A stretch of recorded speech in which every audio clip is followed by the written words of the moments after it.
Hey guys, welcome to How to Be Fancy. This week's video is going to be all about how I did my hair.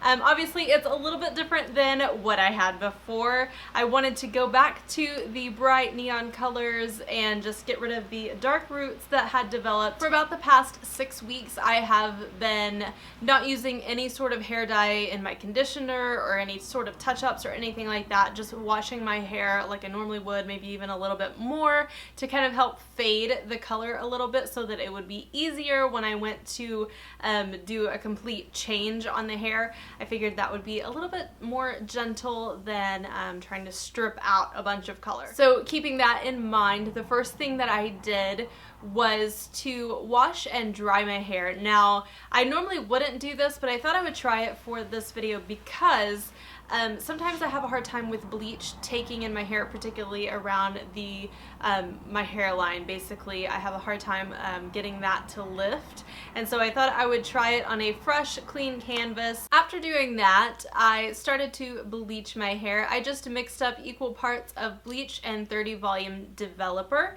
You can use any that you want. I'm using this bleach from Sally. I've also had really good luck with the Ion brand. I like both of them, and I found that they both get pretty equal results. And I get the giant tub because, let's face it, this is gonna have to be maintained, so you might as well just go ahead and have some bleach on hand for those roots. Now, it might be a good idea, and I wish I had done this, if you have a darker color kind of more on the mid lengths of your hair, it might be better to go ahead and apply the bleach there first. Because that's the most fragile part of my hair though, I didn't want to do that, and also, like I mentioned, the hairline situation I have a hard time with.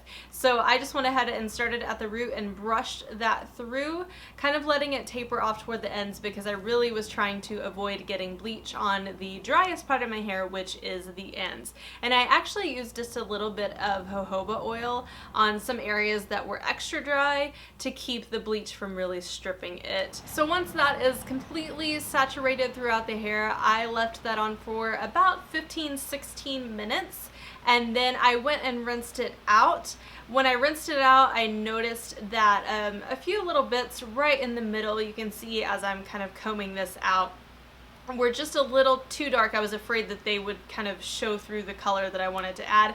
And so I took just a tiny bit more bleach, went right around those mid lengths, left it on for maybe 6 minutes, rinsed that out, and then continued on with the drying of the hair process.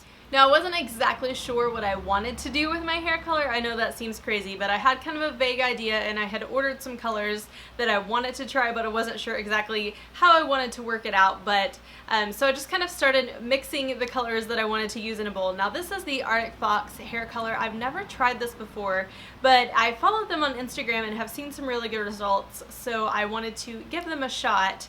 And the consistency of this, you can kind of see, is a cream formula. It's not quite as thick as something like, say, Manic Panic, but it's a little bit more like your traditional hair color, whereas Adore, which is the other color that I use, is definitely a full-on liquid that is best used when mixed with something. I also got the mixing medium in the Arctic Fox color, and I have to say it worked great. I don't know what the difference would be. I'm interested to see what the difference is using just a sulfate-free conditioner versus their mixing medium, but this worked out great for me. I'll leave a link down below so that you can find all of the colors that I used so that there's no questions of what I used. But once I got that all mixed up, I just kind of sectioned off my hair and went to town. I thought I wanted more of a pink root because I feel like that just would be more flattering around your face. I don't know, versus doing it the reverse way and having the orange closer to the root. I could have easily used the neon yellow at the root, but again, I thought that would be weird as it grew out. So I went ahead and just applied some of the neon yellow to the bottoms of the hair where the color had been completely removed. So just mainly around the face area, just some of these little shorter layers, I did a few little pieces of yellow. Now, this is really extremely difficult to do on yourself, getting the color to blend in and on your hair and not missing spots. I have to say it's extremely hard. So kudos to you if you do your own hair. You understand and feel the pain of doing your own hair. Using about 1 to 2 inch section, very thin sections also to make sure that the color is saturated all the way through. I put the pink at the roots, and then I would just dab some orange right in the middle and then really use my fingers to blend all of this in. Unfortunately, my gloves have gone missing and I didn't think to buy new ones, so I just ended up with really, really pink, orange, corally hands, which is lovely. I didn't want any sort of harsh color lines. You know, I didn't want to do pink and then orange and then yellow. I wanted it to kind of melt in together, so that's kind of what I did, just really working that in with my fingers, rubbing it together, blending the colors together so that there's no definitive line around my head.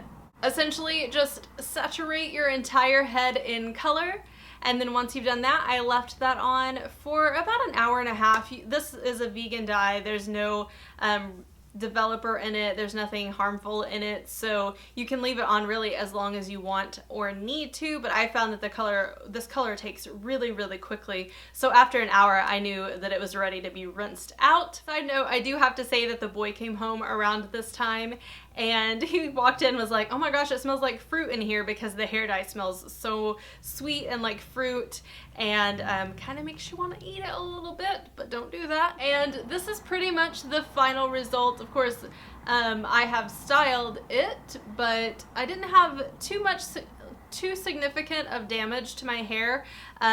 Mainly just previous damage that I already had is still there. Obviously I need a haircut, but no new damage. There are a few little places that are a little bit darker. There's a little spot right here that's a little bit darker, but I feel like overall it blended in really well. I didn't have too much trouble with the color at all. It just does take some time. It took about 6 hours total from the washing and bleaching process all the way through to the washing and drying at the end.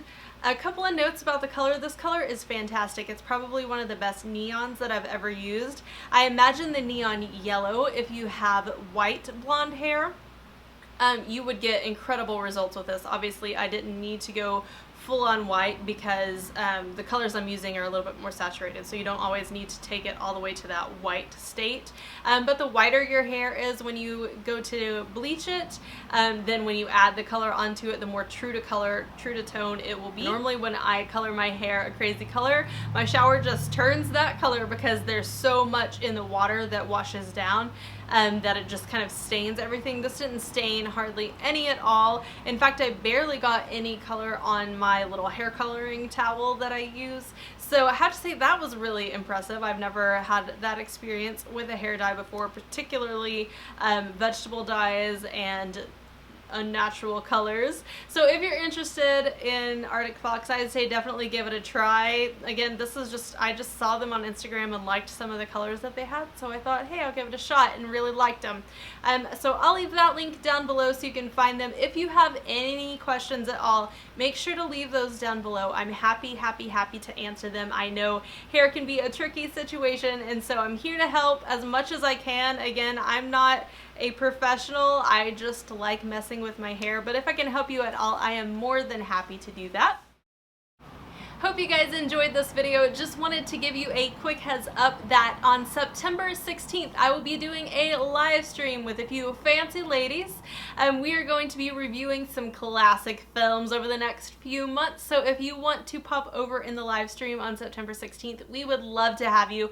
I will leave more information down below when I have it, and I'll also probably be posting a sneaky Instagram, so keep your eyes out for that. If you like this video, give it a thumbs up, and if you haven't already subscribed, please do so. Just hit the little box down below and then you will always see any new video that I put out. If you need more How to Be Fancy, you can always find me on Instagram, Snapchat. I'm thinking about doing Periscope. Let me know what you think about that down below, and until next time, I will see you guys later. Bye-bye.